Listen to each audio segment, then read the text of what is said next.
You know, the story of King David is one of the great tragedies ever told. It's this epic saga about a shepherd boy who takes down a giant, pulls a nation together, and becomes its greatest ever king. But it's also a story about how one catastrophic mistake, one moral collapse, can unravel an entire legacy. We're going to start with a line from David himself. He wrote this when he was mourning the death of the king before him, Saul. But these words, how the mighty have fallen, they hang over his entire life story with this deep, tragic irony. So, before the fall, you have to understand the incredible rise. David wasn't born into royalty, not at all. He forged his kingdom with charisma, with brilliant military tactics, and a series of political wins that took him from a local tribal chief to the celebrated king of a united Israel. His rise to power was, well, it was a masterclass. First, he's made king over his own tribe, Judah. That kicks off a brutal 7-year civil war against the family of the old king, Saul.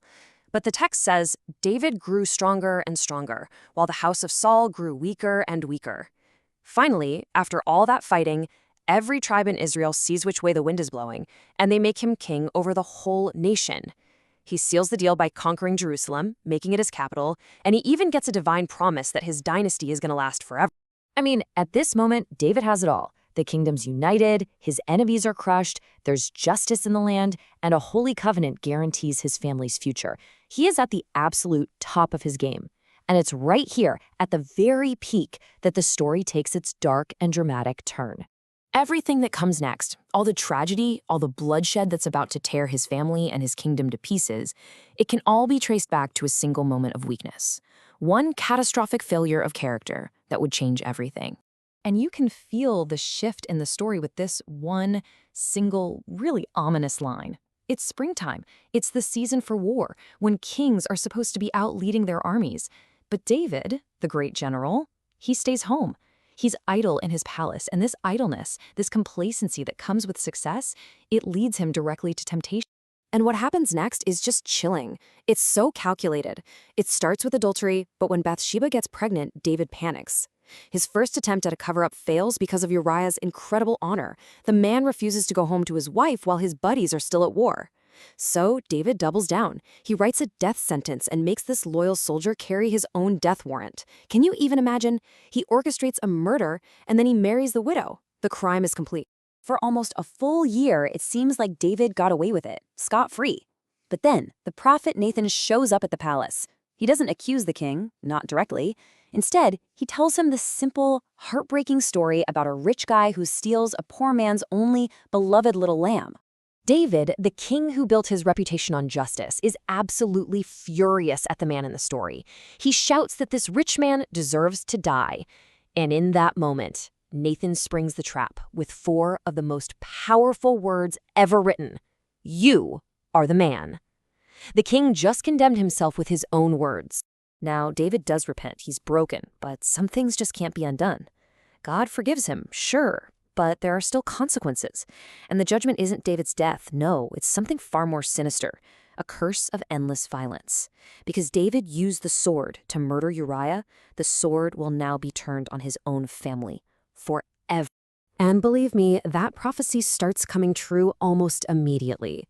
The violence David committed in secret now explodes into public view, right inside his own home, as the curse starts to take root with his children. The parallel here, it's just impossible to ignore. It's like a grotesque echo. David's sin of lust and violence is mirrored in his own children. His firstborn son, Amnon, rapes his half-sister Tamar. And then Tamar's brother, Absalom, waits 2 years before getting his own violent revenge, murdering Amnon at a party. The sword is now out of its sheath, and it's inside the family. The fallout is immediate, and it's devastating. Think about it. The crown prince is dead, murdered by his brother. The new heir, Absalom, is now a fugitive, on the run. David's family is completely shattered, and he's left to grieve one son who's dead and another who's lost to him. So after 3 long years, Absalom is finally allowed to come back to Jerusalem. But there's no real reconciliation. Instead, all that resentment and ambition just grows. This isn't just a family feud anymore. It's about to explode into a full-blown national crisis. Absalom doesn't just want his father's forgiveness, he wants his father's throne. And the way Absalom does this, it's just cold political genius. He stands at the city gate, catching people on their way to see the king. He tells them, hey, your case is solid, but the king's too busy to hear you. You know, if I were in charge. With charm and empty promises, he just systematically steals the loyalty of the people. When the rebellion finally kicks off, it's so swift and so popular that David has no choice but to run for his life. And the image is one of total humiliation. This is the great warrior king who conquered Jerusalem, and now he's fleeing the city, walking barefoot with his head covered, weeping as he escapes. I mean, the reversal of fortunes is just absolute. As the father flees in shame, the son rides into the capital in triumph. Absalom marches into Jerusalem, takes over the palace, and then, in one final public act of humiliation for his father, he sleeps with David's concubines on the palace roof for everyone to see. But even now, even with his kingdom and his life on the line, David's heart is torn. He's still a father. As his army marches out to fight the rebels, his last order to his generals isn't about strategy. It's a plea. Deal gently with the young man Absalom. He still wants to save the son who is actively trying to kill him. The battle is a complete disaster for the rebels. As Absalom flees, his famously long, beautiful hair, the very symbol of his pride, gets caught in the branches of a tree, leaving him just hanging there, helpless. And David's ruthless general Joab finds him, ignores the king's direct order, and kills him right there on the spot. So, word gets back to David. The rebellion is crushed. His throne is secure. But there is no joy. There's no celebration. For the king, the news of this victory is nothing but a source of profound, soul-crushing grief. This is the emotional climax of the entire story. When David learns his son is dead, he is utterly broken. He just repeats his son's name over and over, his grief so overwhelming that he wishes he had died instead. The king's greatest military victory is the father's most devastating personal loss. But the curse of violence wasn't the only consequence of David's brokenness. Later in his reign, his pride leads him to take a census of the people, which was a big no-no. And the price for that pride? A plague sweeps across the land, killing 70,000 of his own people. The king's personal failures just keep devastating his nation. And even after Absalom's death, the chaos just lingered. The sword, just as Nathan prophesied, never really went away. Another rebellion pops up. His own general commits more political murders. A terrible famine hits the land. The plague follows the census.